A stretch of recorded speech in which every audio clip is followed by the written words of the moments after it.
রহমানির রহিম।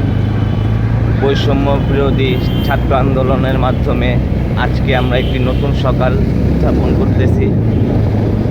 সবাইকে নতুন সকালে নতুন স্বাধীন দেশে আপনাদের সবাইকে স্বাগতম।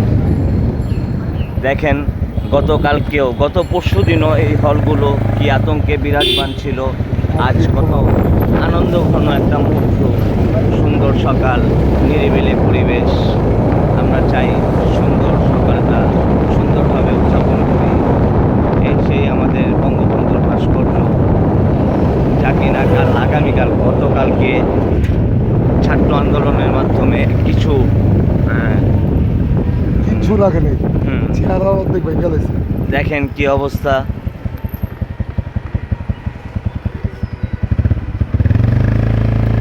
জাতি আওয়ামী লীগের উপরে যে ক্ষোভটা, জাতির কিছু দুষ্কৃতিকারক লোকজন আছে যারা বঙ্গবন্ধুর ভাস্কর্যটাকেও রক্ষা করেনি, শুধুমাত্র তার কন্যার জন্যে, তার কন্যার কিছু কথার কারণে আজ আমরা স্বাধীন। সবাই ভালো থাকবেন। শুভ সকাল।